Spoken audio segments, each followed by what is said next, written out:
Hola, Hola, hola, ¿qué tal? bien, ¿y tú? Muy bien. Sí, Jolín, digo, no sé si estoy haciendo algo mal o qué pasaba, que no podías entrar. Ya, es que se cortaba un poco el vídeo, pero no sé por qué. No lo sé, igual es por la conexión, esperemos que no. Vale, no te preocupes. Vale, bueno, pues si te parece empezamos ya, Sí. ¿vale? Bueno, bienvenidas y bienvenidos a todos y todas a la tercera entrevista de Foco a Foco, titulada ¿Quién controla nuestro cuerpo? Hoy nos acompaña Sandra Sánchez, ella es psicóloga sanitaria, gerente del Centro Psicosocial Espacio Ítaca. Después, cuando subamos Ujú. el vídeo, pondremos la web para que puedan echar un vistazo a los artículos, los servicios y lo que ofrecéis. Y además es profesora del grado de psicología y del máster de psicología general sanitaria en la Universidad de Zaragoza. De ahí Ujú. nuestra relación. Y bueno, hoy vienes a hablarnos de el cerebro, ese objeto de estudio en la psicología. Y la primera pregunta que me gustaría hacerte es, ¿cuándo termina de desarrollarse nuestro cerebro? Vale, es una pregunta, ¿cuándo se desarrolla el cerebro? Es una pregunta un poco compleja de poder responder una fecha exacta o una edad exacta, porque sería igual que si imaginemos que tuviéramos que describir cuándo se acaba de completar un cuerpo físicamente, ¿no? Cuando pasamos de la parte infantil a la parte de adultez o infanto-juvenil a la parte de adultez. Entonces, esto sería parecido. Entonces, el cerebro, lo primero que se forma es la zona de la amígdala, que sería como mi dedo gordo, la zona de la amígdala y la zona del tronco cerebral, que sería como la zona de atrás del cerebro. Es lo primero que se forma y el interior del cerebro. Una vez ya se ha formado esa zona, lo va recubriendo la corteza cerebral y va haciendo como un recubrimiento hasta que se cubre por completo. El cerebro se forma desde atrás para adelante y desde dentro para afuera. Entonces, las primeras zonas que se forman son las de detrás más profundas y luego las últimas que se forman son las de delante. Entonces, cuando a lo mejor una edad aproximadamente un poquito más, un poquito menos, depende del individuo, de la persona, sería aproximadamente a los 25 años. Por eso, de algún modo, la edad en la cual deberíamos a lo mejor poder decidir qué estudiamos o incluso manejarnos en nuestro día a día con funciones más superiores de organización, ejecución, las funciones más superiores del ser humano, se acaban de conformar a los 25. Y sí que es verdad que la sociedad nos exige muchas veces muchas cosas a edades que nuestro cerebro no está completo. Entonces, siempre digo que mi madre, cuando yo era, pues eso, adolescente y joven adulta, siempre me decía, es que no tienes dos dedos de frente. Y cuando empecé a comprender que el cerebro se acaba de formar a los 25, yo le dije al tiempo, digo, tenía razón mamá cuando me decías que no tenía dos dedos de frente, porque en realidad me faltaba de formar la zona frontal. Bueno, mi madre siempre se ríe ante estos argumentos que yo hago y no le hace mucho caso, pero en realidad tendría mucho sentido y sería aproximadamente a los 25. De ahí las expresiones que utilizamos sin saber de dónde vienen cuando en realidad sí tienen un sentido. Sí, Y ¿es cierto eso de que medio cerebro es más emocional que el otro?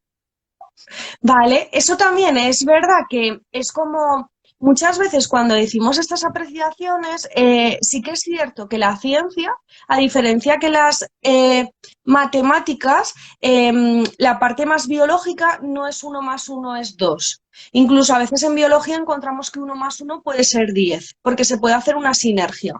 Entonces, sí que es cierto que de forma genérica podríamos decir que el lado derecho es más creativo, más a lo mejor, pues más creativo, más orientado hacia cosas que sean como más de arte o cosas que sean un poco más específicas de esa zona y la parte izquierda es más analítica, más racional, sí que lo podríamos subdividir así, pero es verdad que hay mucho entrelazado, porque nuestros hemisferios no serían como, aunque nosotros los veamos de un dibujo, como si fueran mis dos manos así separadas, y luego tienen el cuerpo calloso que les une, pero ese cuerpo calloso al final hace como si mis dedos estuvieran así.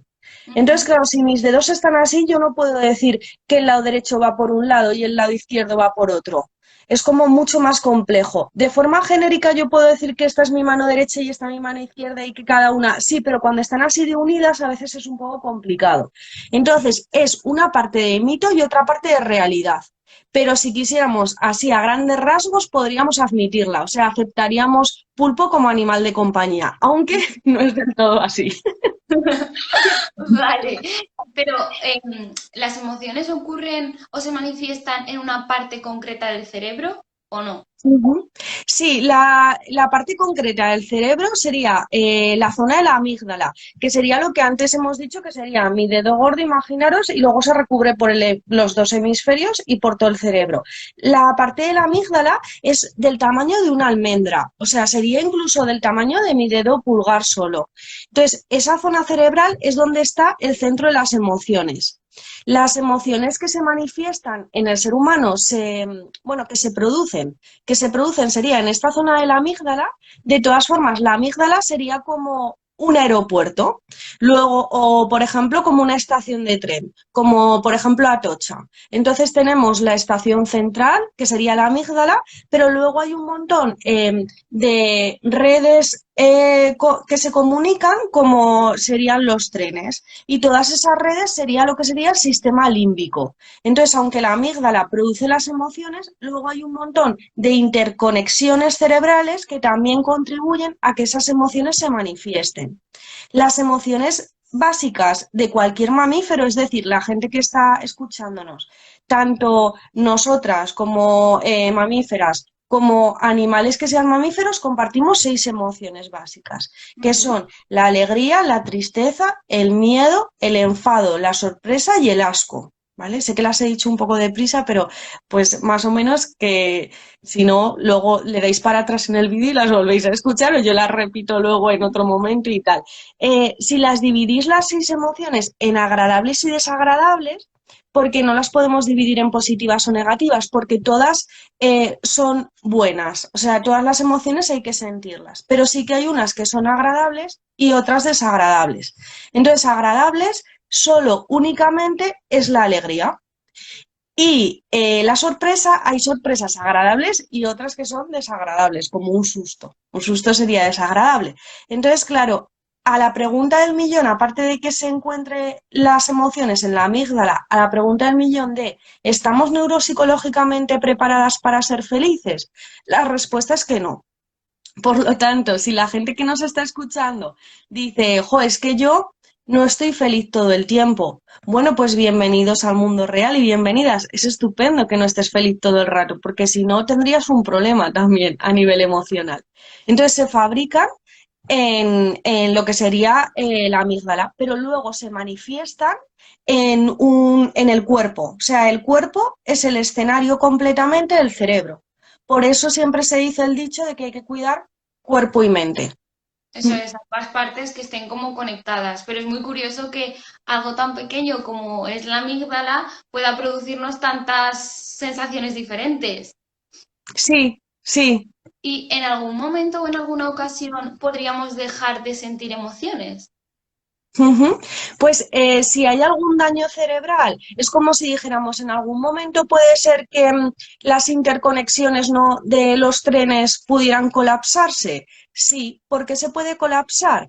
Pues desde un daño físico puede ocurrir, un daño físico puede ser desde un accidente a algo que ocurre interiormente del cerebro que provoque una anomalía y haya un daño, y luego también elementos externos como pueden ser medicaciones. Por ejemplo, los antidepresivos que se usan cuando tenemos depresión, en realidad muchas veces yo lo que digo es que los antidepresivos no es que mejoren tu estado de ánimo poniéndote más contento o contenta. Los antidepresivos lo que hacen es bloquear las emociones, la intensidad de las emociones. Entonces, puede ocurrirnos que nuestras emociones en un momento dado se diluyan, sean menores o incluso desaparezca alguna emoción que tenemos que vivenciar, pues sí que podría darse el caso. Sí que es cierto que es como esta red, ¿no? pues tan importante, parece esto un evento publicitario, pero tan importante de Renfe, ¿no? Que realmente al final tiene como mucha proyección para que todo no se anulase. Nuestro cerebro también tiene una proyección tan enorme para que es la plasticidad neuronal, que también la habréis escuchado, que es para que nuestro cerebro de alguna manera pueda recuperarse la mayor parte posible siempre y pueda de alguna manera volver a o sea, a recuperar partes que se han quedado lesionadas, pero podría ocurrir, sí. Me parece genial esta analogía que haces con las estaciones, los trenes, porque creo que así puede entenderse mucho mejor. Más Qué sencillo. bien. Luego, otra de las curiosidades que han planteado las personas que nos siguen es que nos han preguntado si la frase de el amor es como una droga tiene parte de realidad, es puramente poética. ¿Qué pasa con esta frase?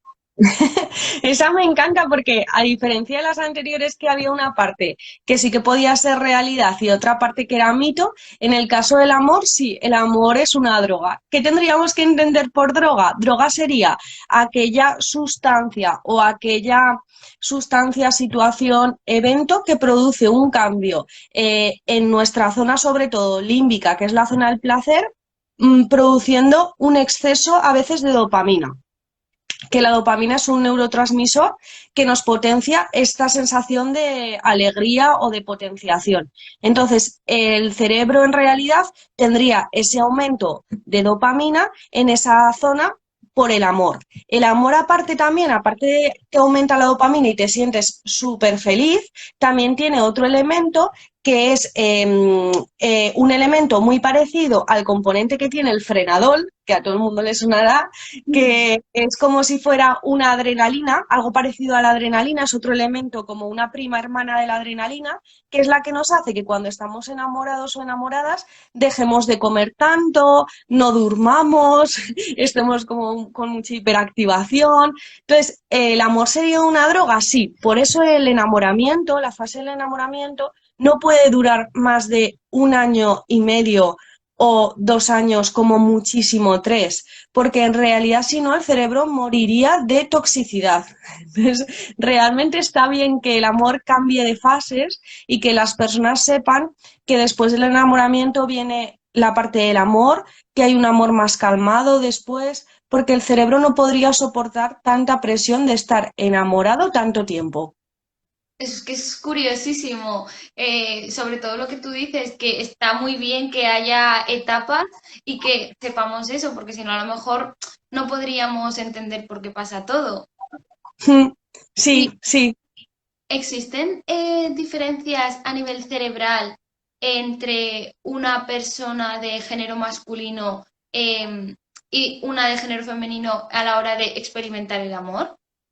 Vale, esta pregunta me gusta mucho. Yo siempre diferencio, a lo mejor a diferencia de otros compañeros y compañeras de profesión, yo uno en la parte biológica mucho la parte interventiva y activista en el sentido de poder dar una visión de la biología desde una parte más integral u holística y no solo médica. Entonces, yo no hablo de cuerpos o de identidades masculinas y femeninas, sino que para hablar biológicamente de las diferencias hormonales o de las diferencias de neurotransmisores y demás que existen, hablo de cuerpos con vagina y cuerpos con pene.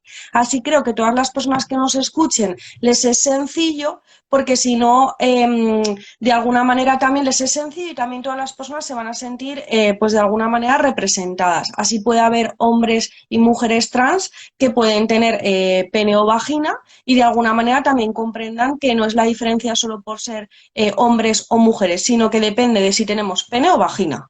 Vale. Entonces, ¿realmente hay diferencias entre cuerpos con pene y cuerpos con vagina a la hora de enamorarnos? Sí. Por ejemplo, cuando se llega a la cúspide del orgasmo, en el caso de personas que tengan pene, lo que les ocurre es que aumenta un montón la oxitocina y eso les da sueño y ganas de dormir. Y en el caso de los cuerpos con vagina, cuando llega a la cúspide del orgasmo, se manifiesta la vasopresina y eso lo que da es muchísima sensación de querer hablar y mucha activación. Por eso, si tenemos una relación con un cuerpo diferente al nuestro anatómicamente, lo que nos puede ocurrir es que haya diferencias de poder compenetrarnos de alguna manera a la hora de poder relacionarnos. ¿Eso a la hora del amor tiene diferencias? Sí, sí, porque también tienen otras hormonas que tener en cuenta, como es la testosterona en el caso de los cuerpos con pene y los estrógenos en el caso de los cuerpos con vagina, que también de alguna manera hacen que el amor lo sintamos de manera distinta, pero el amor y la vida en general. O sea, realmente tenemos que partir de la base de que biológicamente tener pene o vagina hace unas diferencias funcionales por la serie de hormonas que hay detrás. Ujú.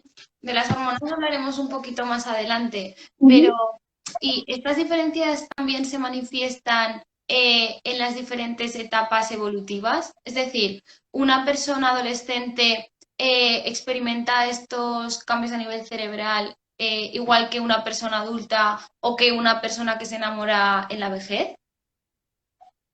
No, porque también es cierto que una persona adolescente, las etapas evolutivas también tienen, o sea, la adolescencia es una revolución hormonal y una revolución cerebral a todas las escalas. Entonces, yo siempre digo, cuando crecemos, lo que pasa es que cuando ya somos adultas se nos olvida, ¿no? Cuando somos personas adultas, pero cuando crecemos, crecer duele. Yo siempre digo que nos duelen las rodillas, bueno. Si tenéis la posibilidad de hablar con niños y niñas, os lo dirán, que duele un montón, que les duelen las rodillas, les duelen los codos.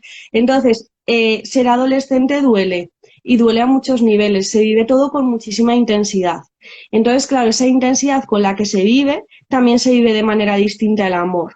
Entonces, el amor en la adolescencia se vive con una intensidad muy brusca que comparado con las etapas más mayores no las vivenciamos del mismo modo. No obstante, aunque la intensidad sea mayor en la adolescencia que en la vejez, el enamoramiento ahí está. Es decir, el enamoramiento, sea en la adolescencia, en la vejez, en la etapa adulta, intermedia, etcétera, siempre produce esa revolución. Pero Ujú. luego es verdad que la intensidad la podemos ir regulando. Es dependiendo un poco de la etapa y de la experiencia que hayamos tenido, ¿no? Que también influye. Sí, sí. Comentabas que la adolescencia es una revolución también a nivel hormonal, pero para las personas que nos estén escuchando y a lo mejor no sepan qué significa o qué función tienen, ¿nos podrías hablar un poco sobre las hormonas? Sí, las hormonas serían unos elementos súper parecidos, o sea, las hormonas y los neurotransmisores, la diferencia que tienen los neurotransmisores son los elementos, dijésemos que la red que hemos creado imaginariamente ahora mismo, todas las personas que estamos, de los trenes serían los trenes, ¿vale? O mejor dicho, serían los pasajeros y las pasajeras, es decir, son esos elementos que van como fluyendo. Vale. Dentro de esos pasajeros y pasajeras existen las hormonas. Las hormonas tienen pase VIP. Serían como si dijéramos en Renfe, pues esos asientos que existen, por ejemplo, en el AVE y entonces de alguna manera son de pase VIP. ¿Qué tienen las personas que tienen pase VIP? Pues que llegan antes a los sitios. Pues las hormonas de alguna manera llegan súper rápido, son la parte del AVE y en cambio los neurotransmisores irían en un tren de cercanías, en un Alvia normal. Entonces las hormonas lo que hacen es que pueden llegar al torrente sanguíneo en segundos. Y eso es lo que hace que de alguna manera hablemos de esta revolución hormonal, porque igual que los neurotransmisores tardan más en llegar, las hormonas tardan muy poquito en llegar y por eso de alguna manera los picos hormonales que podemos vivenciar hacen que sintamos de forma muy rápida esas emociones. En el caso de los cuerpos con vagina, esos picos hormonales son mayores derivado a que los estrógenos tienen eh, una sincronía como una montaña rusa y entonces cada vez que tenemos la menstruación pues va disminuyendo los estrógenos, luego aumentan, igual con los embarazos, los partos, etcétera. Va ocurriendo como una revolución. En el caso de las personas que tienen pene, no. En el caso de las personas con pene, aumenta la testosterona a lo mejor a los 16 años y luego se mantiene estable hasta que disminuye aproximadamente a partir de los 60 y cae en picado. Entonces, ¿qué ocurre? Que en los cuerpos con vagina tenemos que sería por ejemplo mi caso, tenemos una revolución hormonal constante, que eso produce una revolución emocional constante. ¿Quiere decir que somos más inestables emocionalmente? A mí no me gusta esa palabra. Quiere decir que somos personas que las emociones cambian a lo largo del día de forma más rápida, porque de alguna manera esas hormonas tienen que ver un montón con esa rapidez. Ujú. Una de las preguntas que nos planteaba alguna seguidora es que la relación que existe entre hormonas, mujer y menstruación. Y nos preguntaba si hay algún mito que esté muy extendido en relación a esto. Yo creo que el mito extendido son las frases, porque claro, una parte biológica, a mí me parece que la biología es súper bonita y evidentemente y la ciencia, ahí hay que unirla con nuestra parte interventiva. Entonces, no podemos usar la biología de forma peyorativa de cara a crear, por ejemplo, un machismo. Entonces, las frases machistas de, por ejemplo, ya estás en esos días, tiene un componente machista porque se nos está añadiendo al colectivo que somos mujeres, pues esta parte peyorativa que tiene parte biológicamente de razón en el sentido de que tenemos mayores cambios emocionales derivados de los cambios hormonales, sí. O sea, realmente no es un mito, los tenemos. Y a lo largo de nuestra vida, las mujeres, derivado de la menstruación y luego el colectivo tan grande que tenemos también que contemplar, porque está la menstruación, pero luego está la parte de la menopausia, que también genera una serie de daños colaterales porque no se es consciente a veces o no nos han informado, como es la pérdida de calcio, etcétera. Entonces, ¿tiene que ver mucho nuestra menstruación con nuestras emociones? Muchísimo. Y que es verdad que previamente a la menstruación o durante la menstruación o después existen una serie de diferencias emocionales, sí. Incluso existe el síndrome o sea, premenstrual, por ejemplo, existe, o el síndrome premenopáusico, o existe la menopausia, pero no podemos jugar a poder hacer que esos cambios biológicos sean peyorativos, pero sí que existirían. Ujú. Eso es, el problema está en la utilidad o la manera en que se transmita eso. Si se hace utilizándolo más como un contenido peyorativo, como tú dices, pero eso también viene dado por la sociedad en la que Mm. hemos sido educados y educadas. Sí, sí, eso es, sí. Y luego también una de las curiosidades que nos planteaban eran qué diferencias existen entre las hormonas y las feromonas y si las feromonas tienen efecto en los seres humanos.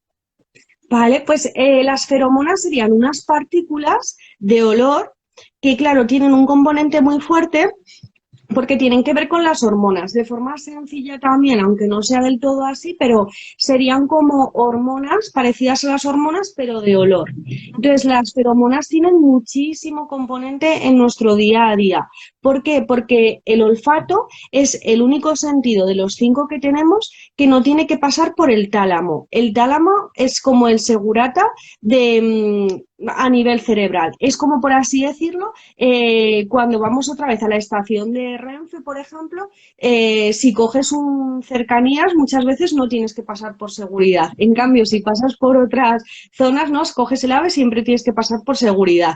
Entonces, esto nos hace ver que yo cojo mucho el cercanías, porque ahora la analogía que voy a poner, si no en el otro lado dirán que está yo cojo mucho más cercanías, me conocéis además que voy a Teruel desde Zaragoza, no he cogido el AVE más que una vez en mi vida, o sea que, pero la analogía es que el olfato es como mucho más primitivo, es como que los que cogemos el cercanías no vamos a hacer algo diferente, anómalo o malo en Renfe, como que se tiene más cuidado con el AVE. Entonces, realmente el olfato pasa directamente al cerebro. Entonces, las feromonas pasan directamente al cerebro. No pasan, cuando vemos algo visualmente, sí que el tálamo tiene que aceptar esa visión y entonces yo ya la tengo en mi mente. Con el olfato no. Yo huelo algo y ya pasa directamente a mi cerebro, al torrente sanguíneo y al sistema nervioso. Entonces, las feromonas actúan así. A nivel del ser humano, funcionan muchísimo. nos cae bien la gente o no por olerla. O sea, el primer sentido que detecta si alguien nos cae bien o mal es el olfato. Ahora que vivimos en esta era digital por el confinamiento no lo notamos tanto, pero en la presencia del día a día la gente nos cae bien o mal porque la olemos. De ahí viene todos estos refranes que tienen una parte de realidad muy fuerte, que es este asunto me huele mal, esto que estoy pensando no me huele del todo bien. Toda esa parte tiene que ver mucho con el olfato. Entonces nos afecta igual a los mamíferos y nosotras somos mamíferas. Entonces nunca tenemos que olvidar que somos animales. Al final somos animales humanas, pero somos animales. Entonces las feromonas tienen mucho que ver. Y en el enamoramiento, una de las premisas es que nos enamoramos también del olor de la persona. Y cuando nos desenamoramos, muchas veces ya esa persona no nos huele tan bien como nos olía antes. Es verdad y es curiosísimo además. Así que se podría decir que sí que tienen efecto en las personas. Y luego Muchísimo. muchas veces, pues cómo huele un libro, cómo huele el café o cómo huele el mar, todo eso son como olores que son muy peculiares y muy particulares y que, jolín, no siempre tenemos el gusto de poder olerlo.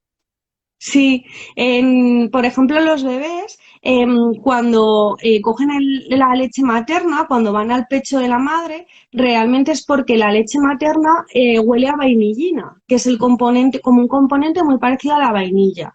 Los libros tienen ese mismo olor de vainillina, por eso los libros nos encanta olerlos y nos encanta pues esa sensación de oler un libro.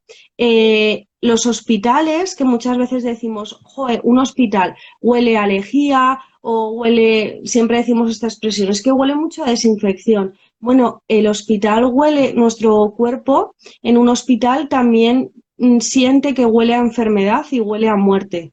Entonces, no lo apreciamos en primera instancia, no nos viene esa correlación o esa asociación de forma consciente, pero de forma inconsciente nuestro cerebro huele muchas cosas. Huele la muerte, huele la enfermedad, huele el mal rollo, que yo siempre digo, el enfado, porque al final segregamos una serie de feromonas cuando sentimos las emociones y entonces eso nos da lugar a todo este mundo. Si habéis leído el libro de El perfume, la persona que, o sea, el protagonista, es que le falta olor propio, no emana olor. Hay estudios que hablan de que la psicopatía podría ser que las personas con psicopatía no emanan olor. No quiere decir que ellos no sean capaces o ellas de oler a otra persona, sí que huelen, pero ellos o ellas no emanan olor, no tienen olor corporal. Entonces, el olor corporal es algo que evidentemente tiene que haber una higiene, pero que tenemos que normalizar en el sentido de que es normal que nuestro cuerpo segregue una serie de sustancias y tenemos que oler. Es parte también de nuestra huella, igual que nuestra huella que tenemos en los dedos es única, nuestro olor corporal también es único. Ujú. No había escuchado hablar del libro que comentas, pero me lo apunto. El perfume es un libro que tiene ya muchos años y bueno, pues es muy interesante. También hay película. ¿Mm? Luego lo dejaremos escrito para las personas que no nos pueden ver ahora en directo. Luego cuando pongamos que lo Ujú. vean también. Bueno, Sandra, y para acabar, me gustaría lanzarte una de las preguntas que nos han hecho y que, bueno, puede ser como a lo mejor el broche final a la entrevista. Y dice cómo, cómo podemos cuidar nuestro cerebro para mantenerlo sano. Hay un autor que se llama Javier Tirapu, que es un neuropsicólogo, que me gusta muchísimo seguirlo y os lo recomiendo. Hay podcast de ellos en la plataforma, por ejemplo, iVoox, tenéis podcast y demás. Javier Tirapu siempre dice que hay tres cosas que son las que hacen que un cerebro se mantenga de forma sana. Son cosas súper sencillas en parte que, bueno, pues si estáis al otro lado, apuntároslas porque van a hacer que vuestro cerebro sea más longevo. Entonces, ¿qué son las tres cosas? Uno, ejercicio físico. El ejercicio físico es fundamental, el movimiento, Por ejemplo, si tenéis que ir a estudiar a la universidad, si tenéis que ir a hacer un recado, bajaros antes del autobús o intentar ir andando o bajaros antes del tranvía. Oxigenar el cerebro es fundamental para que el cerebro esté sano. Entonces, lo primero, ejercicio físico, que no tiene que ser tandas de deporte o coger un deporte, porque hay mucha gente que dice, no me gusta el deporte, no pasa nada, hace ejercicio físico, sube las escaleras del piso donde vivas, puedes hacer un montón. Eso sería uno. Dos, hacer algo nuevo cada día. Entonces, la gente aquí siempre me dice, pero ¿cómo voy a hacer algo nuevo cada día? Bueno, pues leer un libro nuevo, hablar con una persona distinta, escribir con la mano contraria con la que sueles escribir, hacer un recorrido por una calle diferente, todo eso sería hacer algo nuevo.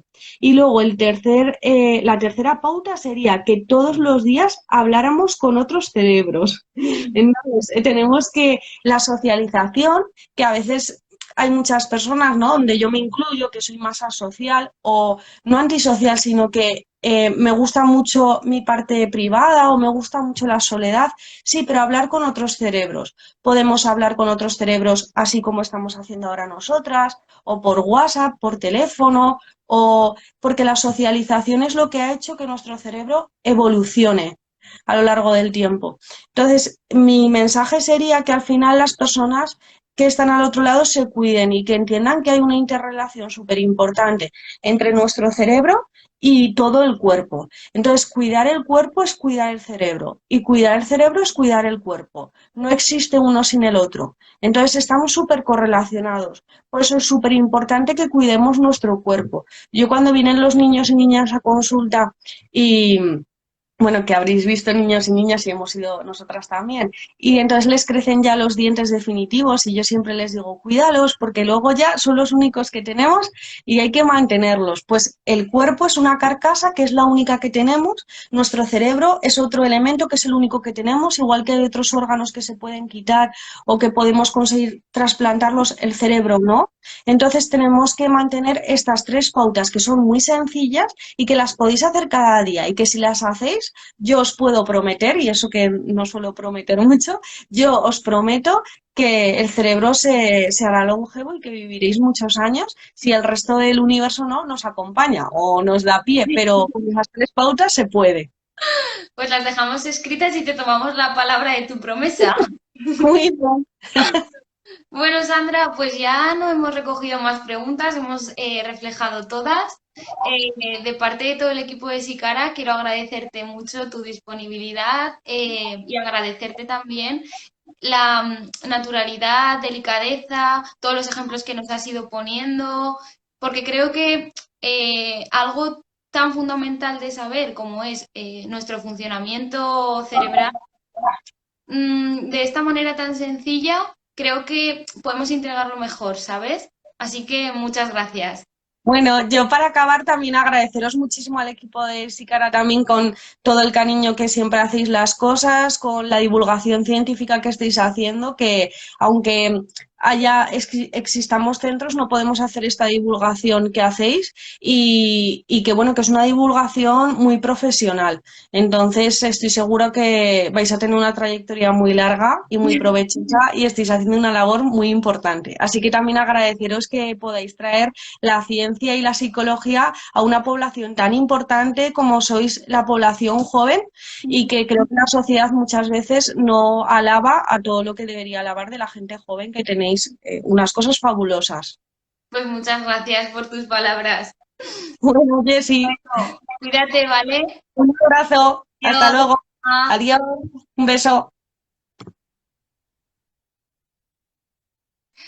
Bueno, y para acabar, os recordamos que dentro de 2 semanas tendremos la siguiente entrevista en la que hablaremos sobre perspectivas de género. Ahí lo dejamos. Adiós.